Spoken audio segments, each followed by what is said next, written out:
மாவட்ட கடற்கரையோரங்களில் உள்ள பிளாஸ்டிக் கழிவுகள் தேங்கி காணப்படுகின்றன. தித்வா புயல் மற்றும் அண்மைய அசாதாரண காலநிலையை தொடர்ந்து கடற்கரையில் இவ்வாறு பிளாஸ்டிக் கழிவுகள் தேங்கி காணப்படுவதுடன் குறிப்பாக அடைமழை காரணமாக ஏற்பட்ட வெள்ள நீர் வடிந்தோடுவதற்காக தற்காலிகமான கடலை நோக்கி வெட்டப்பட்ட கால்வாய்கள் ஊடாகவும் இவ்வாறான கழிவுகள் அதிகளவாக கடற்கரையில் கரை ஒதுங்கி நிறைந்து காணப்படுகின்றன.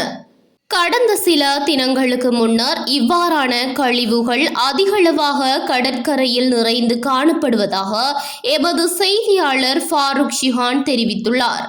அம்பாறை மாவட்டத்தில் பெரிய நிலாவணை, பாண்டிருப்பு, மருதமுனை, கல்முனை, சாய்ந்தமருது, மாளிகைக்காடு, காரைதீவு, நிந்தவூர், பாலமுனை, அட்டாளைச்சென்னை, அக்கரைப்பற்று, திருக்கோவில், பொத்துவில் உள்ளிட்ட பகுதிகளில் இவ்வாறான கழிவு அடையாளங்கள் தென்பட்டுள்ளன.